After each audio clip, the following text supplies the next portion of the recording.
Ah, então tá bom. Que bom, então. Então vamos lá, pessoal. A gente tinha começado a conversar na aula passada. Deixa eu arrumar a luz aqui. Um pouquinho melhor. Aí. A gente tinha começado a conversar sobre os biomas brasileiros, né? Vamos terminar hoje e acho que a gente ainda consegue começar um outro conteúdo.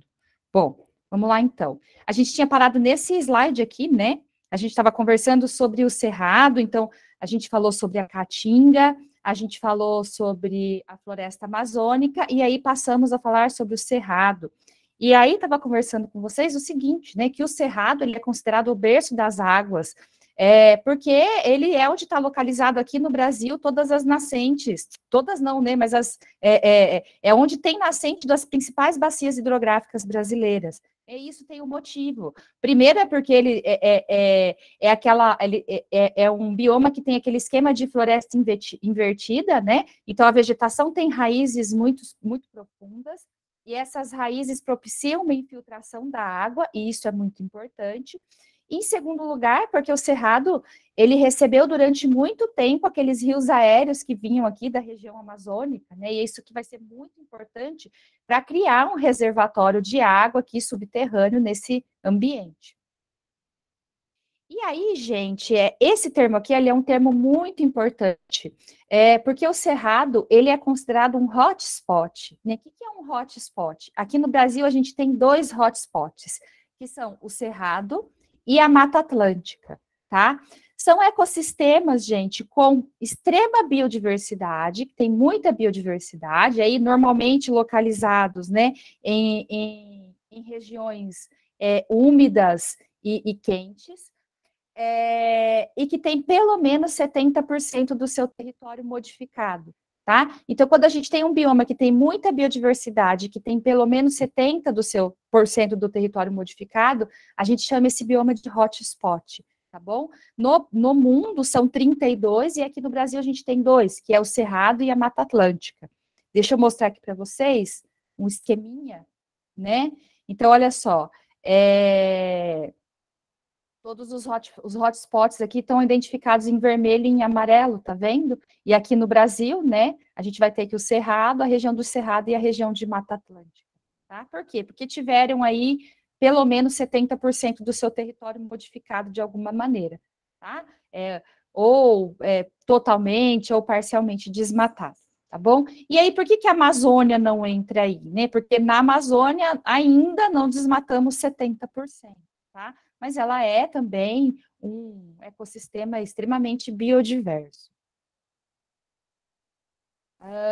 Próximo bioma, pessoal, Mata Atlântica.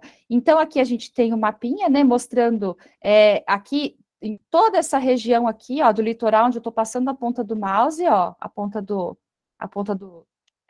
mouse mesmo, né? Tudo onde está verde clarinho aqui, ó, tá vendo? Bem amarelinho, tudo isso aqui já foi região de Mata Atlântica nativa, ó, e é uma região que hoje está desmatada. O que restou é onde está verdinho mais escuro aqui, tá vendo? Então, onde está verdinho mais escuro é onde a gente tem uma vegetação mais preservada. Percebam que a gente tem pouquíssima Mata Atlântica preservada, né? A maior parte já foi devastada. E por que isso acontece, né, gente? Porque essa é uma vegetação que abriga a maior parte da população brasileira. Justamente porque é uma vegetação que está ali no litoral ou próxima ao litoral, né? E também em regiões que são muito habitadas, né? Deixa eu voltar aqui no slide anterior. Olha só, então a gente está falando aqui de todo o litoral nordestino, praticamente, ó, a região do Espírito Santo inteiro, Rio de Janeiro inteiro, a região mais serrana ali de Minas Gerais, uma grande parte de São Paulo, aqui tanto no litoral quanto no interior, Paraná, Santa Catarina, né? Ainda entra aqui um pedacinho do Mato Grosso do Sul. São regiões, gente, muito habitadas, são as regiões mais habitadas do país, tá bom? E isso tem seu preço, né? Por isso que a Mata Atlântica, ela tá junto com o Cerrado lá no hotspot, né? Considerado um hotspot também, tá bom? Pessoal, o que a gente vai ter aqui?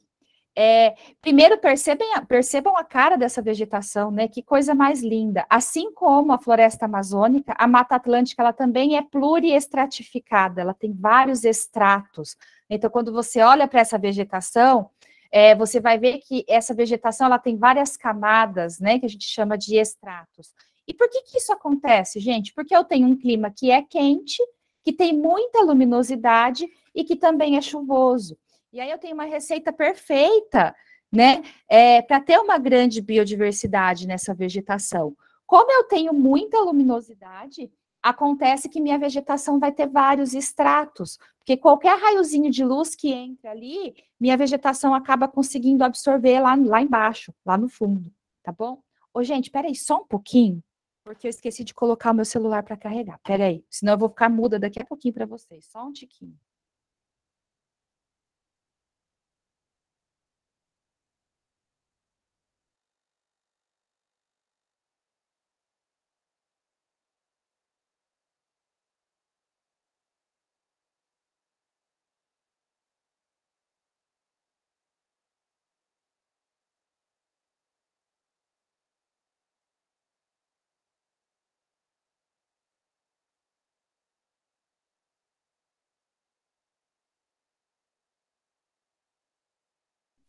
Opa, pronto. Desculpa, gente.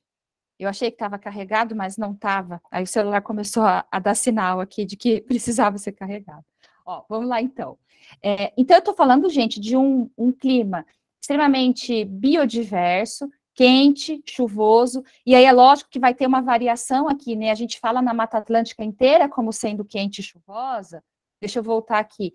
Mas é óbvio, né, que nas regiões mais ao norte aqui a gente vai ter uma mata que é mais quente, e mais para o sul, uma mata que é menos quente, tá bom? Uma região que é mais fresca, tá?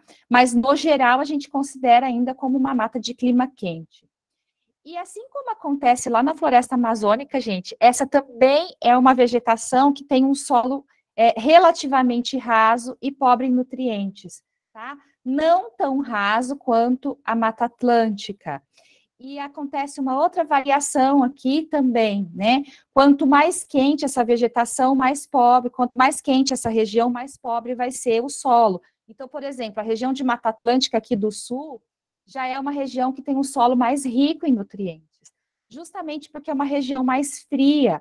Não sei se vocês lembram que eu conversei com vocês na outra aula sobre essa relação da temperatura e da chuva, né, com a composição do solo. Quando a gente tem um clima muito quente, acontece que o metabolismo energético daquela região, ele é muito acelerado, e qualquer nutriente que cai ali no solo, ele vai ser rapidamente absorvido. E aí, quando a gente tem regiões mais frias, essa decomposição que acontece ali no solo, ela vai demorar mais um pouquinho, né? E aí, o que acontece? Acontece que você vai ter um solo mais rico. Então, de forma geral, a gente considera a Mata Atlântica como uma vegetação de solo pobre e raso. No entanto, a gente tem em mente que quando a gente está mais ao sul, esse solo tende a ser mais rico, tá? Conforme a gente vai se aproximando da linha do Equador ali, esse solo vai tendendo a ser um pouco mais pobre, certo? 92% do território aí da Mata Atlântica foi modificado de alguma maneira, tá, gente? E a maioria foi desmatado mesmo, não sobrou muita coisa aí para contar a história, não. E a vegetação, gente? Uma vegetação florestal, ou seja, forma floresta, né? Você vai ter várias árvores. Uma vegetação fechada também, tá? Então, uma árvore tende a encostar na outra. Pluriestratificada, lembra o que significa isso? Possui vários estratos, várias camadas. Latifoliada, ou seja, possui folhas grandes, principalmente naquela vegetação dos estratos inferiores, né? Então, aquela vegetação que está abaixo ali, aquela vegetação mais baixinha, ela tende a ter as folhas mais largas, para conseguir captar a luz solar, já que ela está numa região de sombra, tá bom? E também uma vegetação perene, uma vegetação que não vai perder as folhas, como acontece lá na região da Caatinga ou na região do Cerrado, por exemplo. E aí vocês lembram o nome, qual que é o contrário de perene? São aquela vegetação caducifólia, né? Aqui a gente não tem vegetação caducifólia, tá? Aqui a gente tem uma vegetação perene. Pessoal, aqui também, assim como na floresta amazônica, essa vegetação ela é tão pluriestratificada que a gente vai ter uma imensa presença de epífitas, né, que são essas plantas que crescem em cima de outras plantas. Então, a gente vai ter orquídeas, bromélias, tamanha é a estratificação aí dessa vegetação. Região dos Campos, gente. Região dos Campos vai estar localizada lá no Rio Grande do Sul, né, bem ao sul do país, vai ter um pedacinho dela ali também no Uruguai, na Argentina. Pode ser chamado também de pradarias, ou ainda de pampas, né? Todos os nomes aí para o mesmo bioma, tá bom? Pessoal, o bioma das pradarias ou dos campos, né? É um bioma que tem temperaturas amenas, então vai ser um clima mais fresco, né? E chuvas regularmente distribuídas. Então você não vai ter uma estação super seca, uma estação chuvosa. Você tem que o ano inteiro chove, assim, de forma bem distribuída. E é diferente do que a gente estava falando até aqui, então, essa vegetação ela vai ser herbácea. Herbácea vem de erva, tá, gente? Então, lembra do tamanho das ervas, né? São ervas, arbustos. Então, a gente vai ter uma vegetação que ela é relativamente rasteira, tá? Não vai ser uma vegetação florestal. E nessa vegetação, pessoal, como a gente vai ter uma vegetação que já não é tão biodiversa assim, a gente também não vai ter uma fauna tão biodiversa assim. Muito embora, quando a gente compare os campos ou as pradarias brasileiras com outros campos, a gente tenha uma biodiversidade maior, tá? Mas quando você compara dentro do Brasil um campo com uma floresta amazônica, esse campo não vai ter tanta biodiversidade assim, certo? E aí, pessoal, muito interessante a gente pensar no seguinte, né? Embora não seja tão biodiverso assim, é uma região extremamente importante para a manutenção da saúde aí dos ecossistemas. Inclusive, é uma região que tende a ter um solo um pouco mais rico, porque é uma região mais fria, tá bom? E aí, pessoal, a gente tem uma grande ameaça para essa região dos campos aí, que é a pecuária. Justamente, deixa eu passar aqui no próximo slide, porque os campos têm essa carinha aqui, né? Essa característica, que parece um pasto mesmo.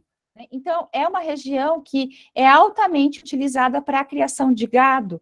E aí, acontece que existem espécies nessas regiões. Ai, caiu meu lápis. Acontece que existem espécies nessa região que só vivem nessa região, né? E aí, quando a gente transforma tudo isso em região de pasto, essas espécies acabam ficando sem lugar para morar, tá bom?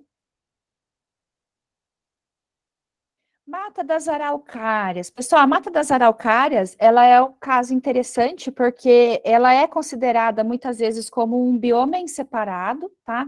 Toda ela como Mata das Araucárias, e por outros autores ela vai ser considerada como uma especificação da Mata Atlântica, tá? Então, como se fosse um subtipo da Mata Atlântica. Então, dentro da Mata Atlântica, a gente tem a Mata das Araucárias.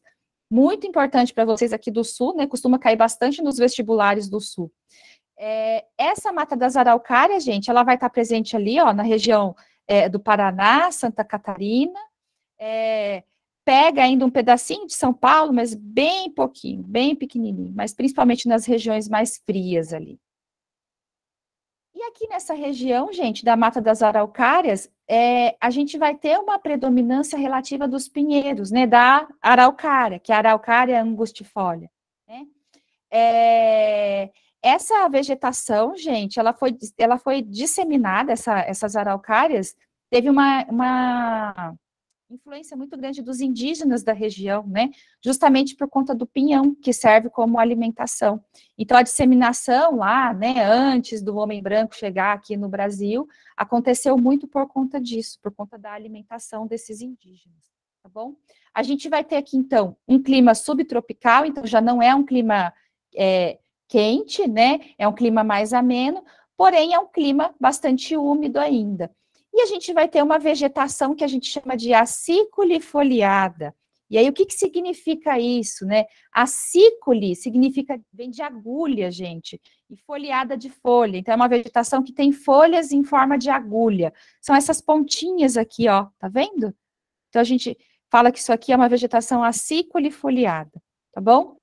Essa mata das araucárias, pessoal, ela já foi cerca de 98% alterada de alguma maneira, tá? Às vezes não totalmente desmatada, mas naquele ambiente ali já foi colocado algum tipo de plantação, algum tipo de produção animal, alguma coisa nesse sentido. E as áreas de transição? Pessoal, as áreas de transição, elas também são chamadas de ecótonos. Quem ainda não escutou esse nome, anota esse nome aí, porque ele é super importante. Os ecótonos, gente, são regiões que são regiões de transição entre biomas, tá? E essas regiões, elas podem ter grande biodiversidade. Não é uma regra, tá? Nem sempre tem, porém, podem ter uma grande biodiversidade. E por que que isso acontece? Bom, imaginem aí que a gente está falando de uma região, então, por exemplo, uma região em que se encontra bioma cerrado e bioma amazônico. Acontece que onde essas regiões se encontram, você vai ter uma mistura das biodiversidades dos dois ambientes ali, tá?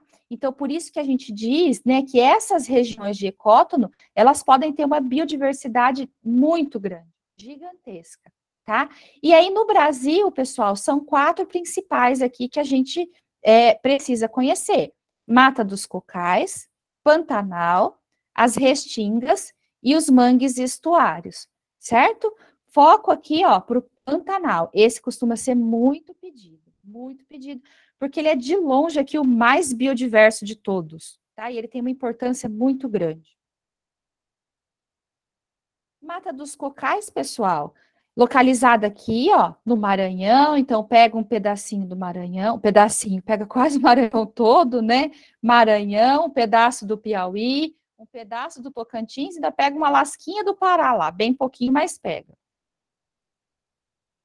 Essa Mata dos Cocais, pessoal, ela vai representar uma região de encontro entre Caatinga, Floresta Amazônica e Cerrado. Ó, vou voltar aqui para vocês verem.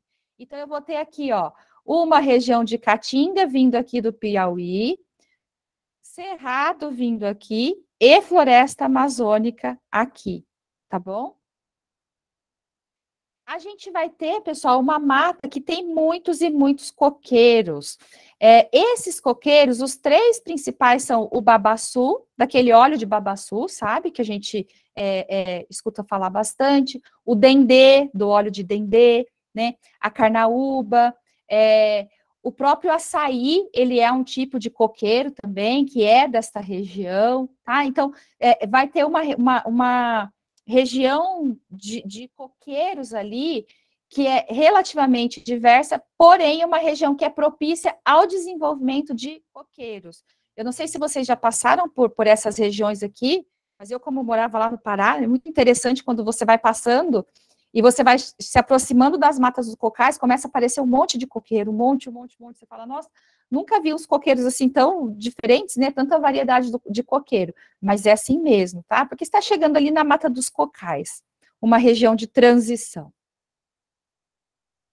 Pantanal, pessoal, olha, este aqui é muito, extremamente importante. Então, o Pantanal, ele vai estar, a parte brasileira, localizada aqui, né, no Mato Grosso do Sul e no Mato Grosso, e ele é uma região, gente, ele é uma região de depressão, né, então ele é uma planície que forma uma depressão aqui nessa região. E aí acontece que conforme as águas vão chegando aqui, elas tendem a formar um alagado.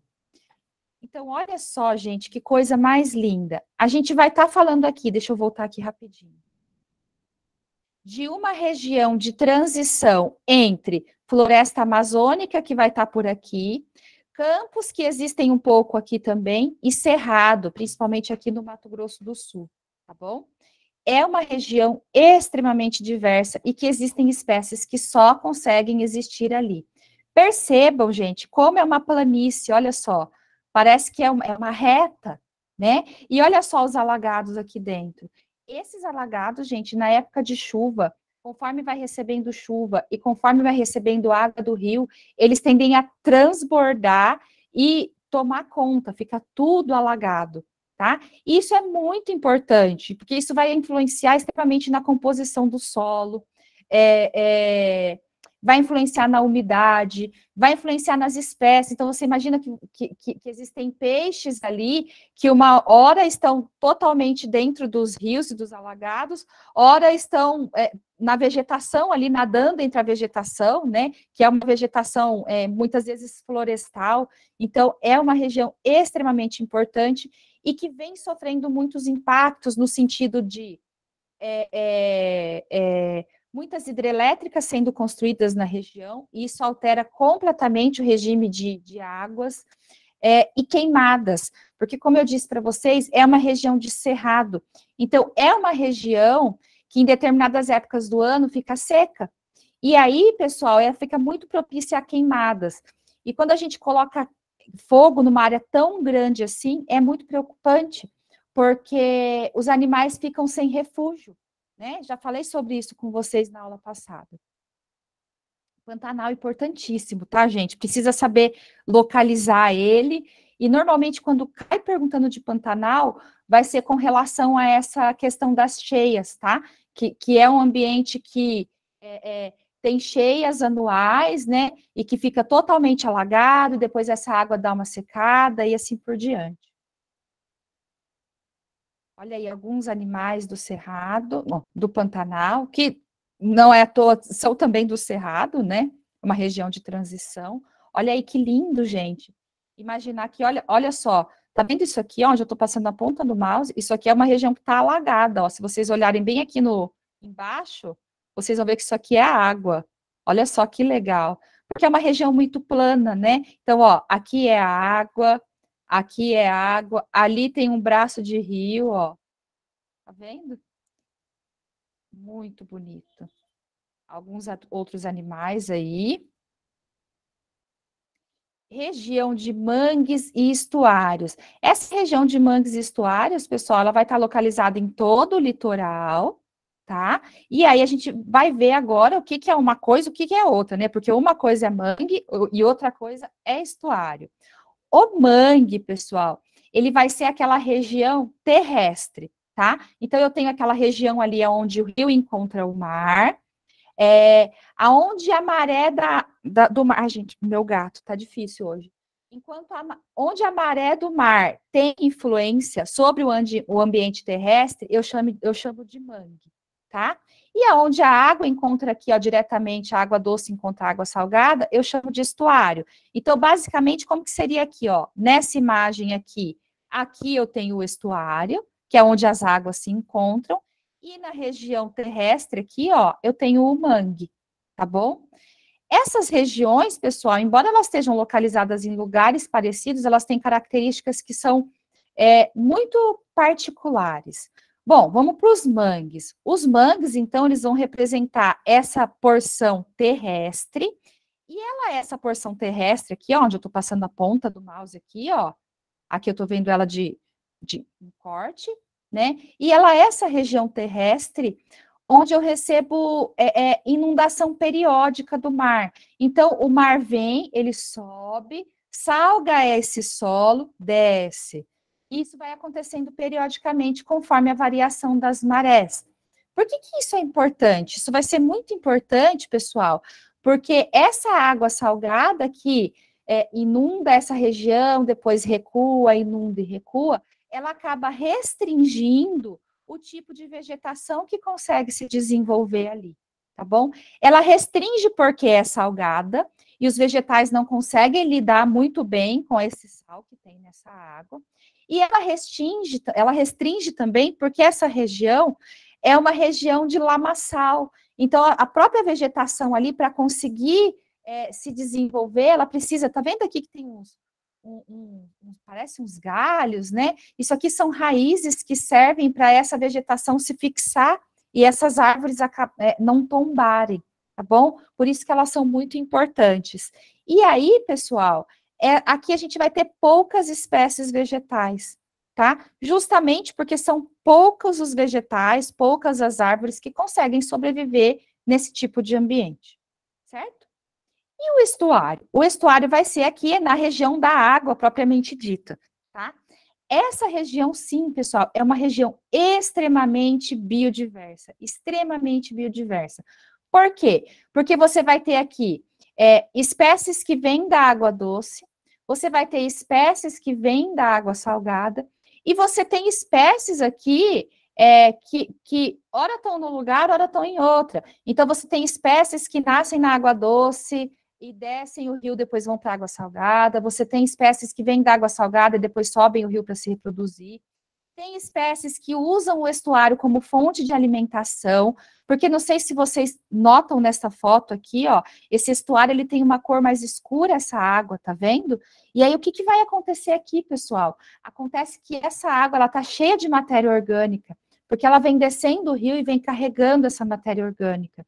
E essa matéria orgânica ela é muito importante para a alimentação dos animais que vêm se reproduzir nessa região aqui, tá bom? Então, assim, ó, o estuário é extremamente biodiverso, a gente está falando da região aquática aqui, propriamente dito, ele é considerado ainda um berçário, tanto da vida marinha quanto da vida de água doce, que vem se reproduzir aqui nessa região, tá bom?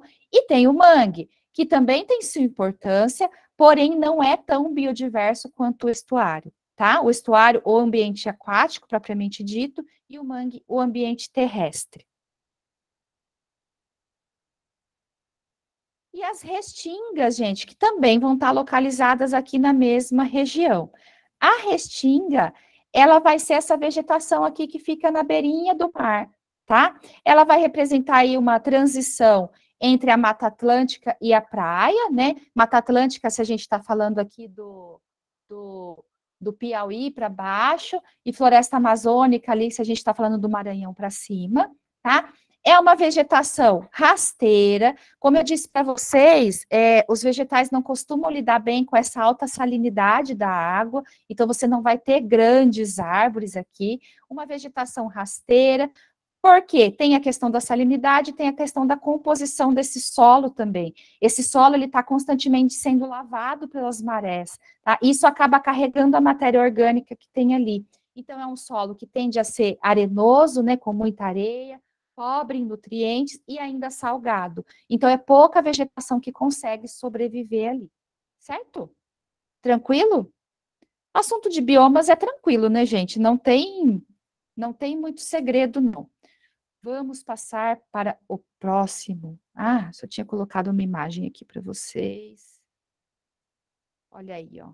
As vegetações de restinga. Que bonitas. Indo agora, então, pessoal, para as interações ecológicas. Essas também são bastante importantes. Tá aparecendo aí, né? Bora lá, então. Pessoal, as interações ecológicas ou interações biológicas vão ser aquelas interações que os seres vivos estabelecem entre si dentro de um ecossistema. Então, uma delas a gente já aprendeu, né, que é aquela relação de cadeia alimentar. Então, quando a gente fala que um animal está se alimentando de uma planta, um animal está se alimentando de outro animal, isso é um tipo de interação biológica ou de interação ecológica, tá bom? Não existe só as interações em que um animal se alimenta de outro animal ou de um vegetal. Existem outros tipos de interações também. E essas interações, elas são muito importantes porque elas vão influenciar no crescimento e na manutenção, na estabilidade das populações, tá bom? E elas vão estar relacionadas ainda ao equilíbrio dos seres vivos daquele ecossistema.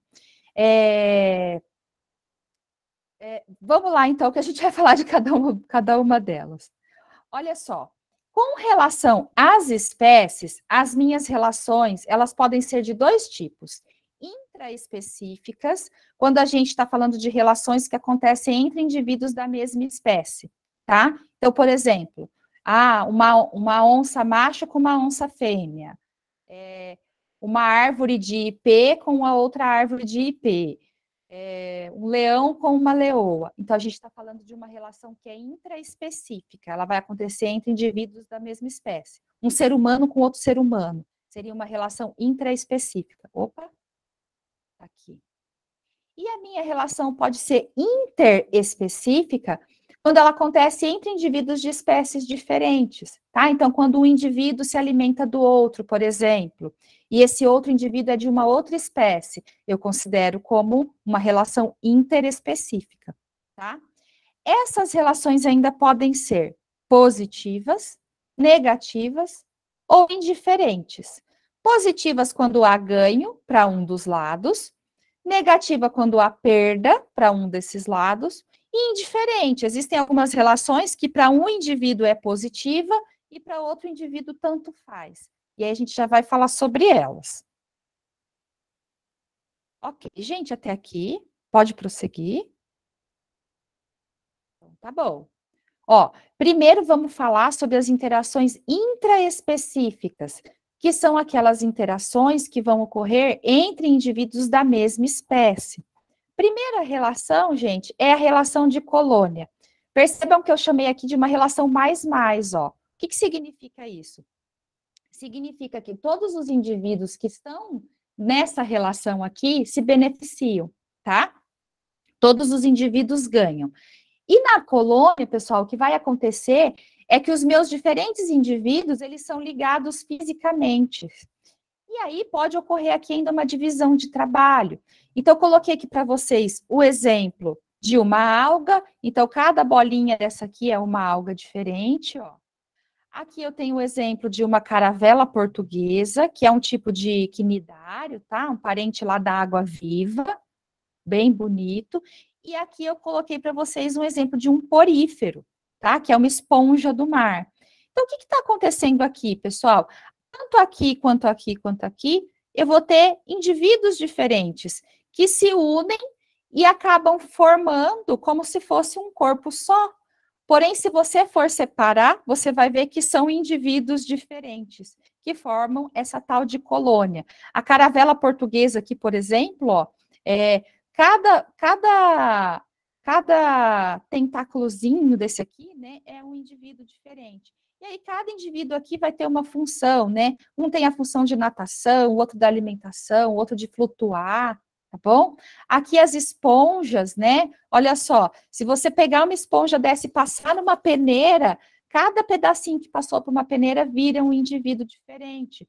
Porém, elas formam uma colônia, uma composição com um corpo grande e único, ou ramificado, muitas vezes, porque isso tem um motivo de ser aqui na natureza, né? Isso aqui vai estar relacionado com a filtração, com a alimentação desses animais, né? Com a reprodução deles, tá bom? E aqui no caso das algas? No caso das algas, pessoal, acontece que quando elas formam uma colônia, isso dificulta muito que elas sejam predadas, né? Porque elas formam algo maior. E isso vai ser muito importante para a sobrevivência delas. Então, uma relação mais, tá? Intraespecífica entre indivíduos da mesma espécie. Eu vou ter ainda a sociedade. A sociedade, gente, também é uma relação intraespecífica, ou seja, entre indivíduos da mesma espécie, onde todo mundo ganha. Então, eu digo que é uma relação mais, tá?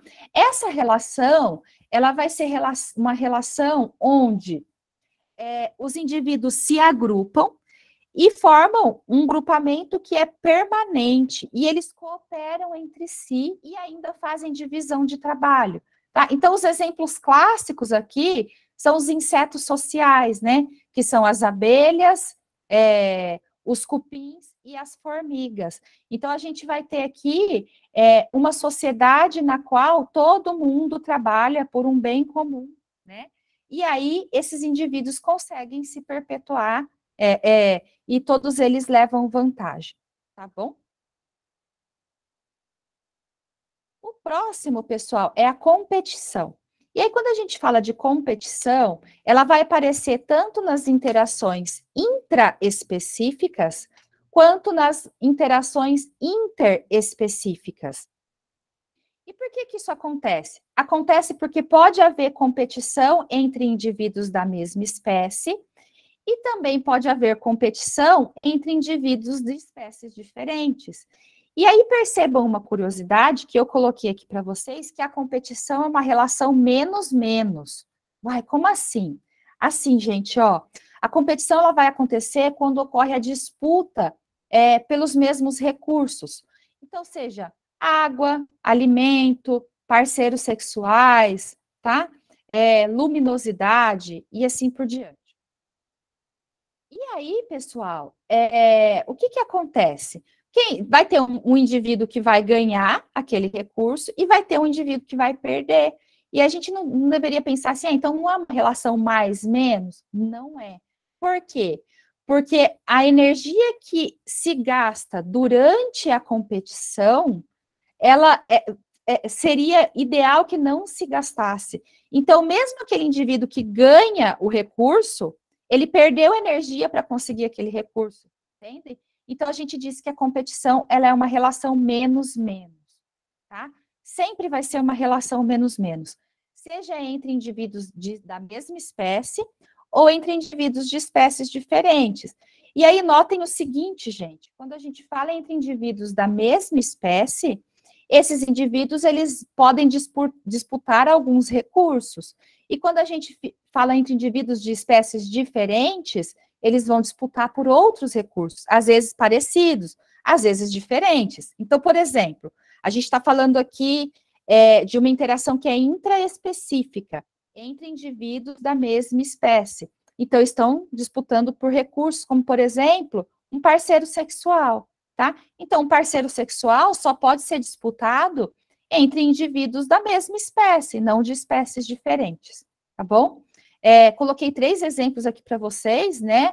No caso aqui, 2 machos brigando por território, né? Aqui também, 2 hipopótamos, não sei se vocês sabiam, mas os hipopótamos são bem brigões, e não sei se vocês sabiam também, mas os beija-flores são extremamente competidores, eles brigam até um matar o outro, né? Porque os machos defendem muito o território, porque defendendo o território, eles conseguem atrair as fêmeas, e aí as fêmeas vão morar no território dele, e aí eles conseguem gerar um maior número de filhotes, eles são competidores vorazes.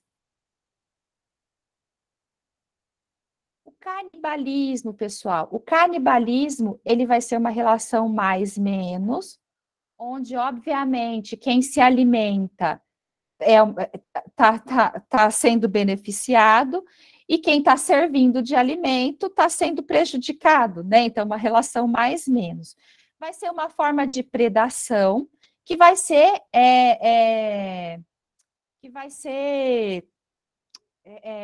que vai acontecer entre indivíduos da mesma espécie.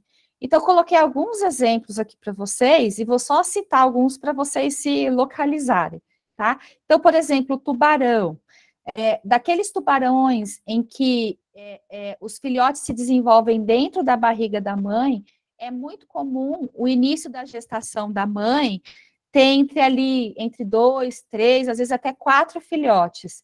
Porém, quando vai nascer, só nasce um. O que acontece ali? Esse um, que normalmente é o mais desenvolvido, ele acaba comendo os irmãos, e aí só ele que nasce, tá? É um tipo de canibalismo. O louva-a-Deus, né? Esse aqui eu acho que vocês já viram. O louva-a-Deus e o caso da viúva negra também. No caso do louva-a-Deus, o macho, para conseguir copular a fêmea, ele precisa oferecer a cabeça para a fêmea, né? E enquanto a fêmea está se alimentando, ele transfere o espermatozoide para a fêmea. E aí ele consegue se reproduzir, porém somente uma vez, né? Porque a fêmea vai se alimentar dele. E por que isso é importante, gente? A gente sempre tem que pensar, né, que na natureza não existe isso de o bicho é mau, o bicho é bonzinho, não é?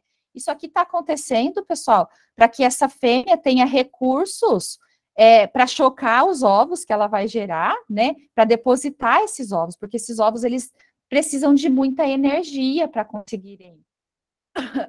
conseguir desovar esses ovos e produzir esses ovos, certo? E a viúva negra aqui é a mesma coisa, gente. O macho, enquanto copula com a viúva negra, oferece o abdômen para ela se alimentar, né? E aí ela vai se alimentando do abdômen, e aí depois ela utiliza essa energia para conseguir desovar ali, né? E produzir esses ovos. Falando agora, pessoal, das relações interespecíficas. A gente está falando aqui, então, de relações que acontecem entre indivíduos de espécies diferentes. Então, até então, a gente estava falando entre indivíduos da mesma espécie. A partir daqui, a gente vai falar entre indivíduos de espécies diferentes. Na protocooperação, pessoal, vai acontecer uma relação em que ambos os indivíduos ganham, então, é uma relação de benefício mútuo. Porém, se você desmanchar essa relação, ambos conseguem sobreviver, tá? Não é uma relação que é indispensável, é uma relação que é dispensável. Um vive sem o outro, porém, quando eles estão juntos, eles vivem melhores. E aí tem 3 exemplos clássicos aqui, né, que geralmente quando perguntam, acaba tendo um deles como exemplo, é o do gado com o anu, do jacaré com o pássaro palito e das anêmonas com o peixe palhaço. No caso aqui do gado com o anu, o que acontece? O anu, ele fica em cima do gado, acho que vocês já devem ter visto isso, e ele fica ali bicando o gado o tempo todo, né? Você fala, coitadinho do gado, tá machucando, pobrezinho. Mas não, na verdade, o anu, ele fica ali em cima do gado comendo carrapato, né? Isso é muito importante para o anu, porque para o anu serve como fonte de alimentação, né? E é muito importante para o gado também, porque o gado se livra dos parasitas, que são os carrapatos, tá? Porém, isso é importante, mas se você separar os dois, o anu tem outra fonte de alimentação e o gado consegue viver sem o anu, certo? Outro exemplo é o jacaré com o pássaro palito.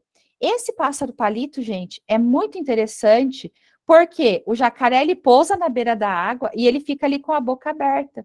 E o pássaro palito pousa dentro da boca do jacaré e fica ali bicando. O que ele está fazendo ali? Ele está tirando restos de alimento, ele está tirando sanguessugas que ficam ali naquela região. E quando ele faz isso, ele está se alimentando. O jacaré, por sua vez, fica com a bocona aberta ali, só esperando o pássaro palito fazer o serviço dele. Ele não come o pássaro palito. E aí a gente fala que é uma relação mais, né? Ambos estão sendo beneficiados. Porém, se você separá-los, novamente, eles conseguem viver tranquilamente. E o caso aqui do peixe palhaço e das anêmonas. As anêmonas, gente, elas produzem uma substância urticante, uma substância que queima, tá? Então, não é qualquer organismo que consegue chegar perto delas. Porém, essa substância urticante não é urticante para o peixe palhaço. E o peixe palhaço consegue sobreviver se enfiando dentro das anêmonas. Isso é muito interessante para o peixe palhaço, porque quando ele se enfia ali dentro das anêmonas, ele garante que ele não vai ser predado, né? Porque outros peixes não conseguem chegar aqui perto, porque em outros peixes essa substância queima. Porém, e o que ele oferece, então, para a anêmona em troca? Ele oferece alimento, porque quando ele vai se alimentar, os restinhos de comida caem ali no meio da anêmona, e a anêmona captura esse restinho de comida e se alimenta. Certo? Próximo aí, gente, é o mutualismo. E aqui, prestem atenção, ó, façam uma estrelinha aí, porque é importante isso. Existe uma diferença primordial entre o mutualismo e a protocooperação. Ambos são relações mais, tá vendo? Ó, protocooperação mais e mutualismo mais, certo? Porém, na protocooperação, ela é uma relação não obrigatória, tá? E o mutualismo, ele é uma relação obrigatória.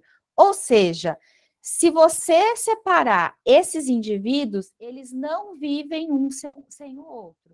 Lá na protocooperação, você tem 2 indivíduos de espécies diferentes, que se você separá-los, eles conseguem sobreviver um sem o outro.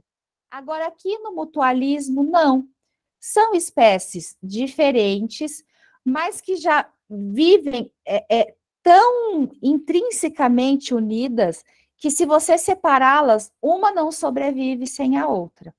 E aí aqui existem 2 exemplos, eu vou dar mais, mas existem 2 exemplos que vocês precisam conhecer de mutualismo. O primeiro é o líquen e o segundo são as raízes de leguminosas, tá?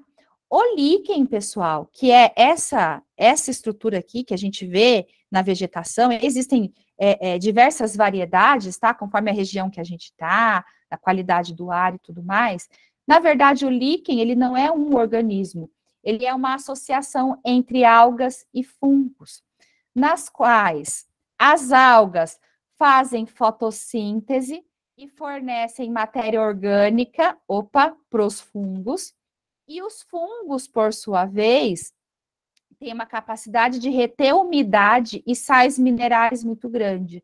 Então, a alga faz fotossíntese e fornece a matéria dessa fotossíntese para o fungo. E o fungo, por sua vez, absorve água e minerais e fornece esses componentes para a alga, tá? Isso é tão importante para a sobrevivência desses dois bonitinhos aqui, que se você separa eles, ambos morrem. Um não consegue mais viver sem o outro, tá bom? O outro exemplo aqui, que a gente já falou deles lá na fixação do nitrogênio, é o das raízes de leguminosas, tá?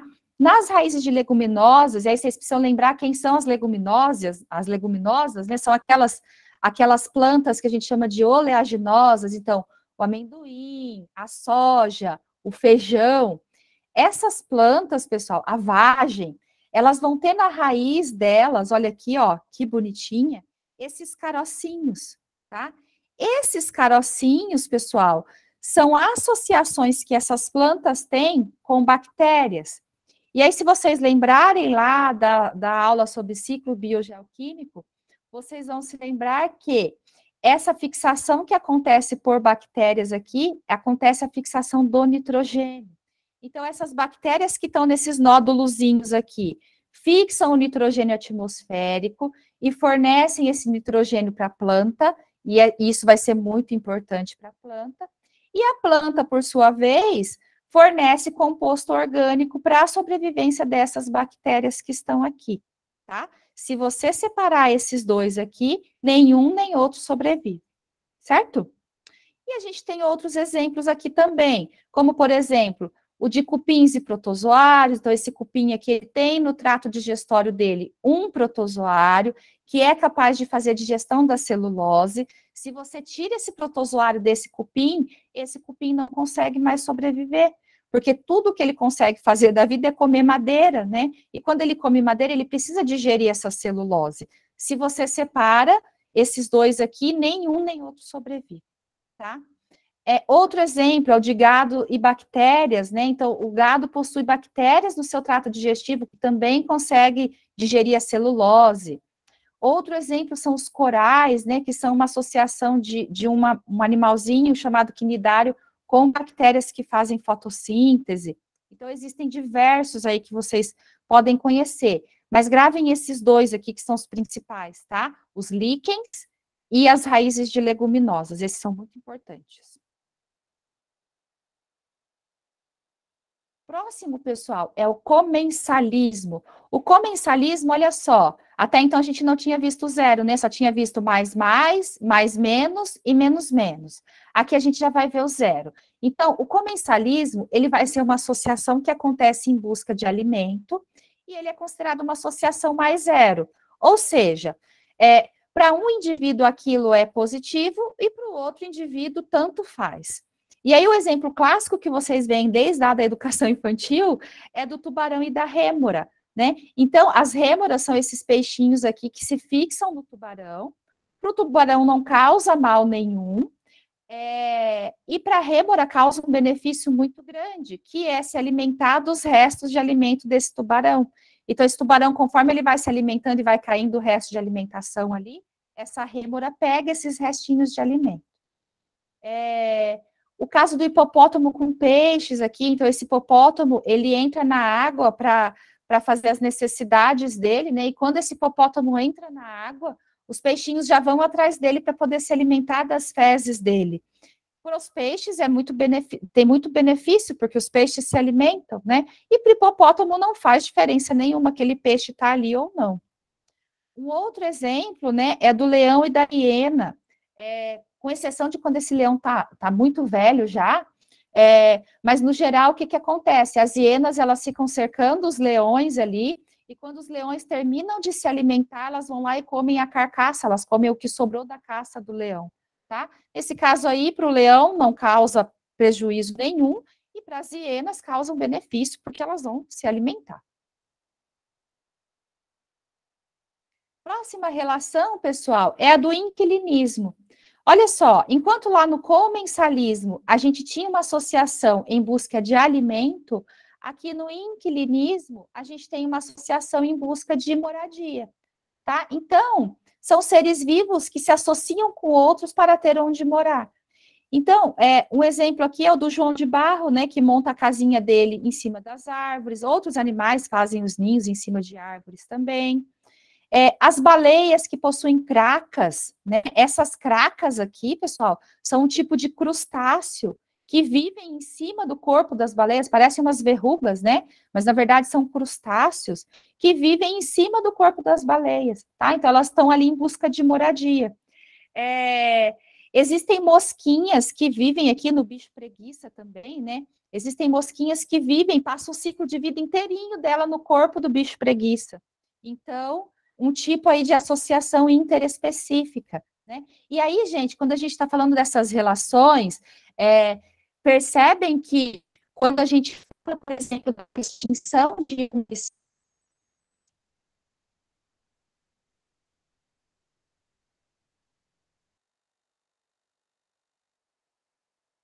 alimentar, porém, né, para muito além disso, as que existem entre os seres vivos não vão somente nesse sentido da cadeia alimentar, vão em outros sentidos também, né? Então, por exemplo, se essa baleia aqui ela é extinta, a craca não se alimenta dela, mas a craca mora em cima dela, entende? Então tem um problema aí, né? Se esse bicho preguiça é extinto, é, vai ter um desequilíbrio ali na cadeia alimentar dele. Mas e essa mosquinha que passa o ciclo de vida toda dela aqui em cima do pelinho desse bicho preguiça? E se essa mosquinha for vetor de alguma doença para outro animal? Então, percebem que a gente não está falando aí só de alimentação, a gente está falando de alimentação e de outras relações também, que são tão importantes quanto. O epifitismo, gente, o epifitismo ele vai ser um tipo de inquilinismo, no qual uma planta mora em cima de outra planta, tá? Então, são as plantas que a gente chama de epífita. E quem que vai ser essa epífita? São as orquídeas e as bromélias, muito comuns em florestas tropicais úmidas. Por isso que a gente tem uma grande variedade de orquídeas e bromélias na região de Mata Atlântica e na região de floresta amazônica, né? Não à toa que são regiões de tráfico desse tipo de planta. Algumas plantas chegando aí a custar milhares de reais, né? São essas plantinhas que vivem umas sobre as outras. No caso aqui, gente, do epifitismo, a gente fala que é uma relação mais zero também, tá? Porque a epífita, que é quem mora em cima da outra planta, para ela é uma relação mais, porque ela busca por moradia, né?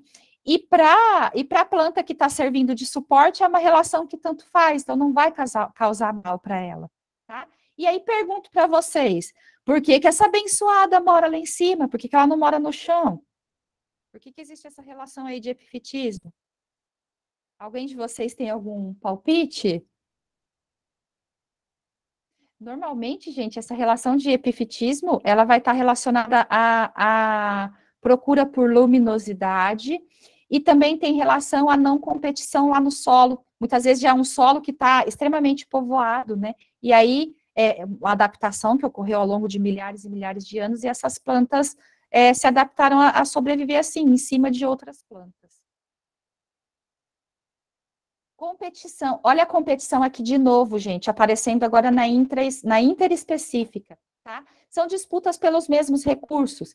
E aí aqui a gente necessariamente está falando de uma relação menos, tá? Por quê? Porque o ideal é que não tenha essa competição, tá? Então, quando dois animais de espécies diferentes competem por água, por espaço, por alimento, tá? A gente está falando que há aí uma competição e é uma relação menos. Tá? Importante dizer, gente, que a competição, a gente está acostumado a ver a competição como algo bem ativo, né, relacionado ao movimento.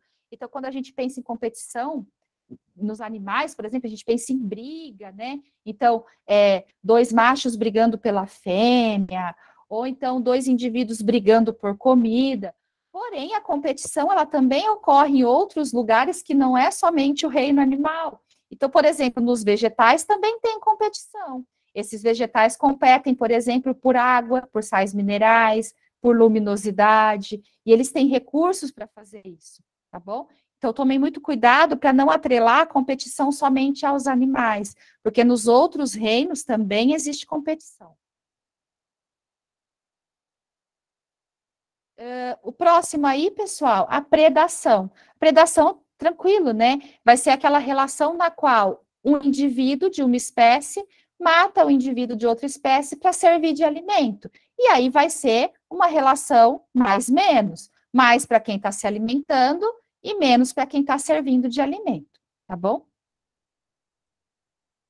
Ah, é importante. Aqui eu tenho a predação, não devia ter colocado esse amensalismo aqui no meio. E aqui eu tenho o parasitismo. Olha só, percebam que a predação, uma relação mais-menos. E o parasitismo, também uma relação mais-menos. Em ambos os casos, eu vou ter um indivíduo que se alimenta à custa do outro. Então, qual que é a diferença, gente, entre a predação e o parasitismo?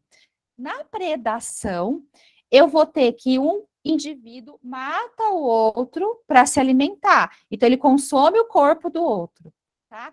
E no parasitismo, eu vou ter que o parasita, ele vai viver à custa do hospedeiro, tá?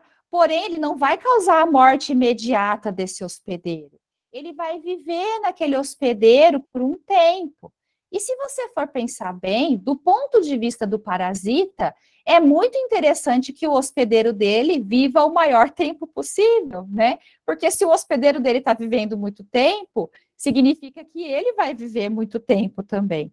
Bom, então, essa é a diferença entre a predação e o parasitismo. Na predação ocorre a morte do indivíduo ali para ele poder se alimentar, tá? E no parasitismo, não. O indivíduo vai viver no corpo do outro, tá? Pode ser na parte externa ou na parte interna do corpo. Então, por exemplo, eu coloquei aqui para vocês o exemplo da erva de passarinho, né? Então, eu tenho aqui essa vegetação, ó, esse caule, né? E em cima dele tem uma outra vegetação que chama erva de passarinho.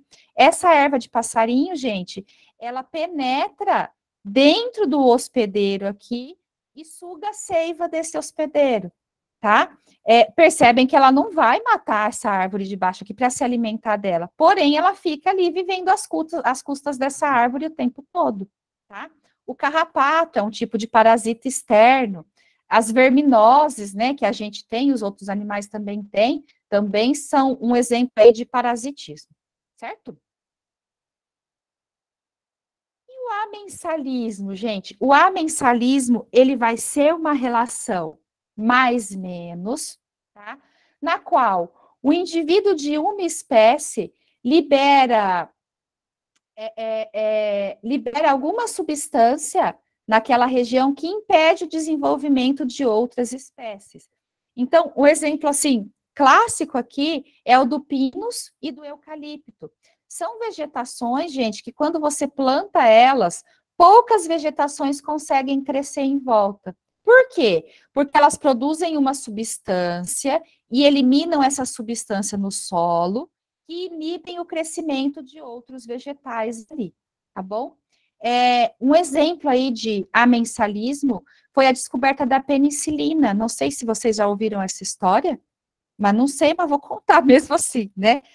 Pessoal, a penicilina, ela surge numa associação de amensalismo. A penicilina é o primeiro antibiótico que surgiu, tá? Lá da família da amoxicilina. O que aconteceu, pessoal? Um pesquisador na verdade, foi assim, foi meio que um esquecimento dele, sabe? Ele estava pesquisando bactérias, ele esfregou bactérias numa plaquinha dessa aqui, tá? Com gelzinho, e ele percebeu o seguinte, ele esqueceu essas plaquinhas no final de semana no laboratório. Quando ele retornou na segunda-feira, ele percebeu o seguinte, que onde crescia o fungo, que é chamado de penicillium, daí vem o nome penicilina, onde crescia o fungo, a bactéria não conseguia crescer. E ele teve uma sacada, ele falou: este fungo deve produzir alguma substância que inibe o crescimento dessas bactérias, né? E foi assim que foi descoberto o primeiro antibiótico. Então, o que é um antibiótico? O antibiótico é uma substância que inibe o crescimento de bactérias. Foi assim que foi descoberto, através de uma relação de amensalismo. Legal, né? Muito legal. Às vezes, não sei, esses dias, esses tempos atrás, eu assisti uma série de antigamente, assim, de coisas, série de época, que mostrava que em algumas culturas era muito comum, quando a pessoa estava com algum tipo de infecção, a pessoa comer pão embolorado. Pelo amor de Deus, não façam isso, tá, gente? A gente já tem antibiótico hoje em dia, que a gente sabe a dose e tudo, né? Mas antigamente as pessoas não sabiam por quê, mas em algumas culturas comiam pão embolorado para se livrar da bactéria, né? Não sabiam por que funcionava aquilo, mas funcionava. Na verdade, o que ela estava fazendo ali no corpo dela era uma relação de antibiose, né? De amensalismo ou antibiose.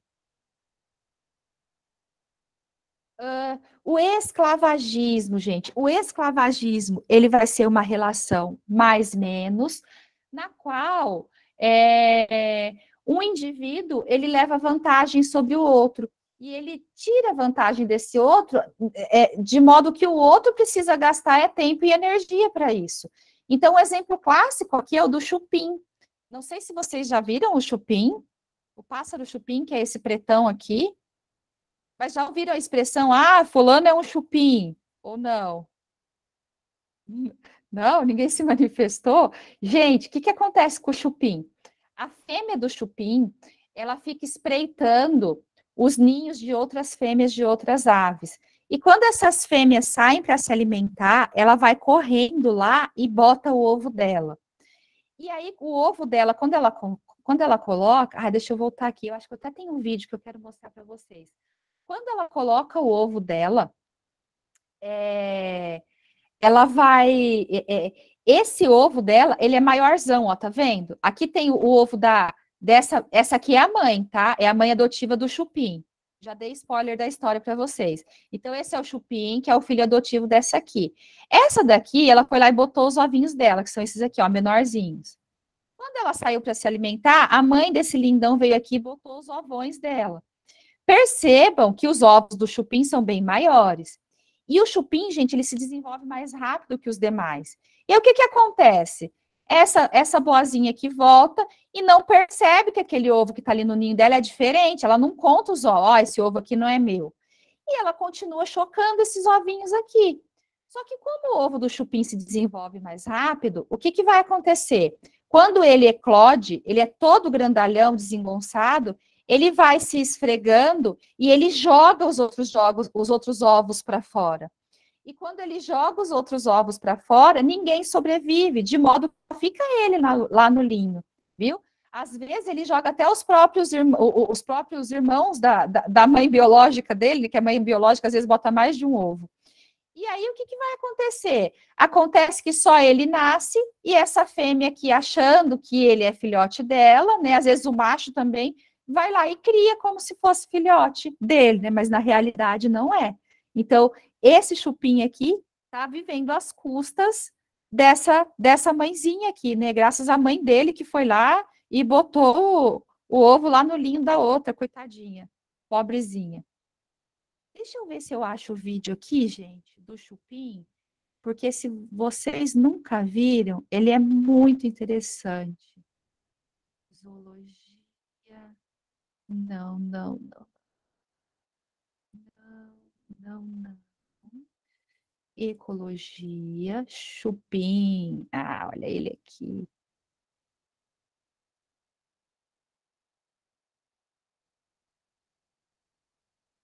Espera aí.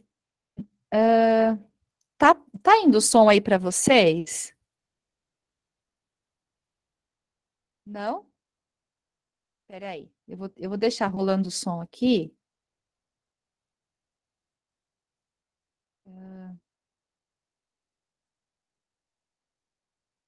Ué, onde será que eu vou? aqui. Peraí. Aqui. Tá indo o som, gente?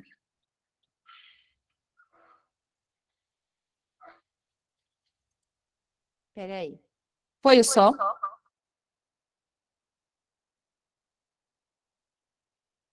Só faz um joinha aí. Profe, seria melhor tu compartilhar uma tela aí. Ah, como que eu faço?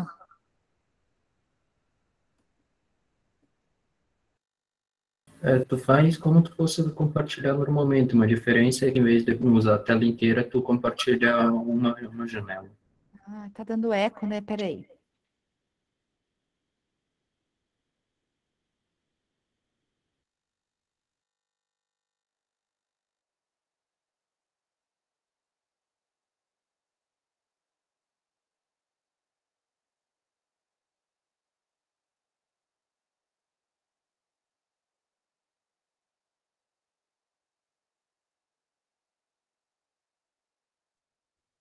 Eu vou fechar o áudio aqui. Vocês só fazem um joinha se tá aparecendo o áudio para vocês, tá? Por favor.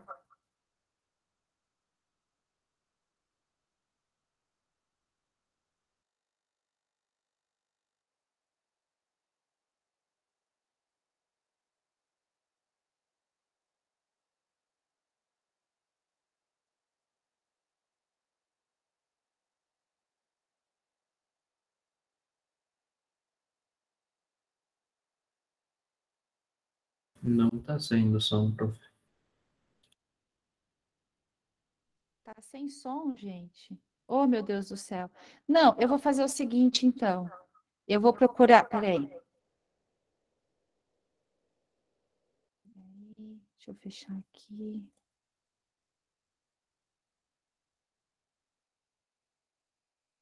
Eu vou fazer o seguinte. Eu vou mandar para vocês.